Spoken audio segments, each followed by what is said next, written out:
Oh my god. You're so awesome, Lawrence Lim. It's Lawrence Lim with the W. Bob and Jane were married for 25 years. When they first got married, Bob says, "Hey, listen, I'm gonna put a box under the bed, but you gotta promise never to look in it." In all their 25 years of marriage, Jane never looked.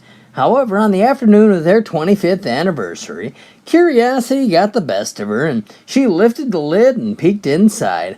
Well, inside the box were 3 empty beer cans and $1,300 in cash. Well, she closed the box and put it back under the bed. Now she knew what was in there, but she was curious as to why. Well, that night they were out for a special anniversary dinner, and after dinner Jane could no longer contain her curiosity, and she confessed, "I'm so sorry. For all these years I kept my promise. I never looked in the box under our bed, and today in temptation I looked. Now I know that there were cans in there, but why do you keep the cans in there?" Well, Bob thought for a second and said, "Well, I guess after all these years you deserve to know the truth. Whenever I was unfaithful to you, I put an empty can in the box, just to remind myself to never do it again." Well, Jane was shocked and sad, and she said, "I'm a little disappointed, but I guess after all those years away from home on the road, temptation does happen, and I guess 3 times isn't that bad considering 25 years of marriage." Well, they hugged and made their peace, and a little while later, Jane asked Bob, "So, why do you have all the money in the box?" Well, Bob looked at her and said, "Well, whenever the box filled up with empties, I cashed them in."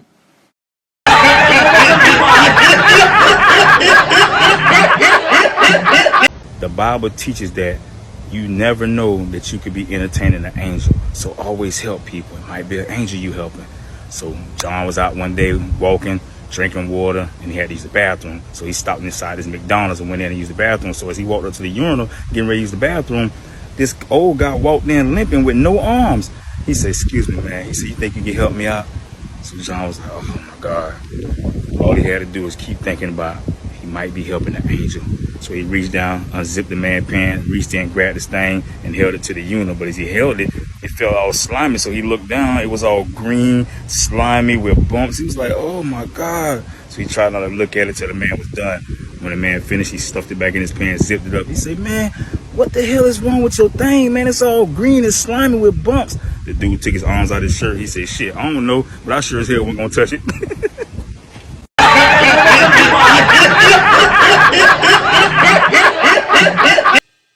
A group of 3rd, 4th, and 5th graders, accompanied by 2 female teachers, went on a field trip to the local racetrack to learn about thoroughbred horses and the supporting industry, but mostly to see the horses. When it was time to take the children to the bathroom, it was decided that the girls would go with one teacher and the boys would go with the other. The teacher assigned to the boys was waiting outside the men's room when one of the boys came out and told her that none of them could reach the urinal.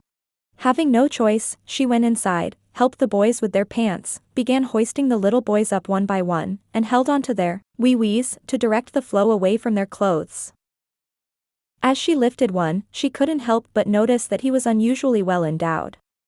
Trying not to show that she was staring, the teacher said, "You must be in the 5th. "No, ma'am," he replied. "I'm in the 7th, riding Silver Arrow, but thanks for the lift."